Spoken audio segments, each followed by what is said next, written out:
dilema etika atau rujukan moral? Cara saya mengidentifikasi masalah yang berhubungan dengan dilema etika dan rujukan moral adalah dengan melihat masalah tersebut, mana yang harus didahulukan dan mana yang harus diselesaikan. Selama ini Bu, bagaimana panjenengan menjalankan pengambilan keputusan di sekolah panjenengan, terutama untuk kasus-kasus di mana ada dua kepentingan yang sama-sama benar atau sama-sama mengandung nilai kebajikan? Bagaimana seorang pemimpin kepala sekolah dalam mengambil sebuah keputusan hendaknya sebijak mungkin dengan memperhatikan segala aspek serta merefleksikan nilai-nilai yang dijunjung tinggi sehingga bisa dijadikan teladan bagi seluruh warga sekolah. Kemudian Bu, langkah-langkah atau prosedur seperti apa yang biasa panjenengan lakukan selama ini? Dalam melaksanakan tugas sebagai kepala sekolah, saya biasanya memberikan gambaran secara umum dan atau secara khusus terkait dengan permasalahan. Kemudian saya akan meminta seluruh pendapat dengan guru untuk mendapatkan solusi yang bijaksana atau yang terbaik. Berikutnya, hal-hal apa saja yang selama ini panjenengan anggap efektif dalam pengambilan keputusan pada kasus-kasus dilema etika?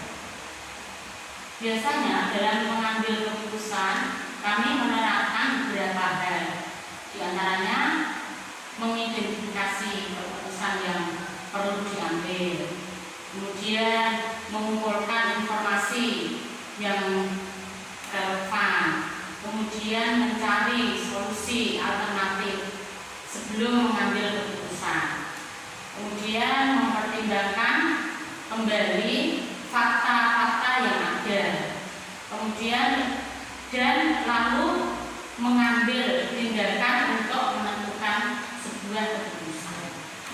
Berikutnya,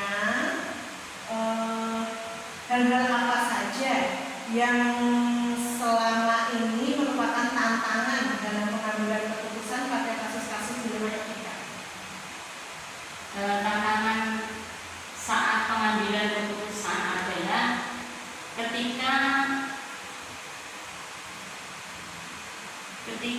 kita dihadapkan pada dua situasi yang sulit dan sama-sama benar, di mana kami harus memilih antara keadilan dan perlakuan yang sama untuk semua orang,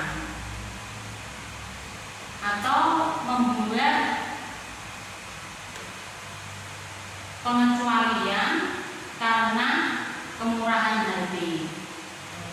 Berikutnya Bu, apakah panjenengan memiliki sebuah tata kelola atau jadwal tertentu dalam sebuah penyelesaian kasus dilema etika? Apakah panjenengan langsung menyelesaikan di tempat atau memiliki sebuah jadwal untuk menyelesaikannya? Bentuk atau prosedur seperti apa yang biasa panjenengan jalankan? Ya, tergantung pada masalah yang sedang dihadapi. Kadang-kala menjadwalkan waktu yang tepat untuk pengambilan keputusan dirasa akan lebih baik untuk menyelesaikan permasalahan. Lalu Bu, adakah seseorang atau faktor-faktor apa yang selama ini mempermudah atau membantu panjenengan dalam pengambilan keputusan dalam kasus-kasus dilema etika? Berdasarkan paradigma berpikir dari semua warga sekolah serta masyarakat lingkungan sekolah, biasanya kami akan memusyawarahkan untuk pengambilan keputusan. Lalu Bu, dari semua hal yang telah disampaikan tadi, pembelajaran apa yang dapat panjenengan petik dari pengalaman panjenengan dalam mengambil keputusan dilema etika? Pengambilan keputusan yang tepat dan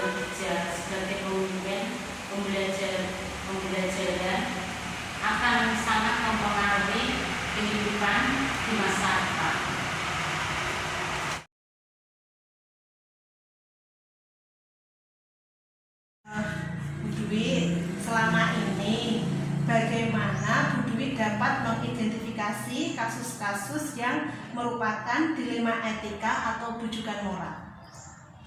Ketika saya menghadapi masalah yang berhubungan dengan kasus dilema etika yang dan moral yang sulit, saya melihat dari dua sisi, dari yang sulit dan yang mudah. Dalam penyelesaiannya saya akan selesaikan tentu saja yang lebih sulit dulu, karena akan memberikan dampak yang positif dalam pengambilan keputusan. Berikutnya Bu, selama ini bagaimana nih Bu Dwi menjalankan pengambilan keputusan di sekolah Bu Dwi ini, terutama untuk kasus-kasus di mana ada dua kepentingan yang sama-sama benar atau sama-sama mengandung nilai kebajikan? Saya akan memberikan pengarahan terlebih dahulu terkait dampak dari permasalahan yang terjadi, yaitu dampak positif ataupun negatif, terutama pengaruh dari dampak negatifnya terlebih dahulu. Kemudian Bu, langkah-langkah atau prosedur seperti apa yang biasa Bu Dwi lakukan selama ini? Langkah yang saya ambil yaitu mempelajari terlebih dahulu kasusnya. Setelah diidentifikasi permasalahannya, baru akan kami diskusikan dengan siapa saja yang terlibat dalam permasalahan tersebut dan mencari solusinya. Berikutnya Bu, hal-hal apa saja yang selama ini Bu Dwi anggap efektif dalam pengambilan keputusan pada kasus-kasus dilema etika? Saya akan menerapkan asas-asas kemanusiaan dan dasar-dasar keagamaan yang memiliki prinsip-prinsip ke hal-hal yang menuju ke arah yang lebih baik. Lalu Bu, hal-hal apa saja yang selama ini merupakan tantangan untuk Bu Dwi dalam pengambilan keputusan pada kasus-kasus dilema etika? Tantangannya selalu ada pro dan kontra terhadap nilai-nilai moral dan kemanusiaan. Oleh karena itu, tindakan yang diambil harus secara objektif. Berikutnya Bu, apakah Bu Dwi memiliki sebuah tata kelola atau jadwal tertentu dalam sebuah penyelesaian kasus dilema etika? Apakah Bu Dwi biasanya langsung menyelesaikan di tempat atau memiliki sebuah jadwal untuk menyelesaikannya? Bentuk atau prosedur seperti apa yang biasa dijalankan Bu Dwi selama ini? Penyelesaian masalahnya dapat dilakukan secara langsung ketika permasalahan yang dianggap tidak terlalu sulit dan diberikan jangka waktu dalam penyelesaiannya agar mendapatkan hasil yang tidak merugikan satu sama lain. Kemudian Bu, adakah seseorang atau faktor-faktor apa yang selama ini mempermudah atau membantu Bu Dwi dalam pengambilan keputusan dalam kasus-kasus dilema etika? Adalah orang-orang yang ada di sekitar yang memiliki pengalaman atau pernah mengalami dilema etika yang dapat memberikan solusi dari masalah, misalnya pas sekolah atau guru. Berikutnya Bu, dari semua hal yang telah disampaikan tadi, pembelajaran apa yang kira-kira dapat Bu Dwi petik dari pengalaman Bu Dwi selama mengambil keputusan dilema etika ya? Pengalaman pengambilan keputusan yang saya dapat petik adalah bagaimana mengambil keputusan dengan bijaksana dan menghasilkan dampak positif yang lebih banyak dibandingkan dampak negatifnya.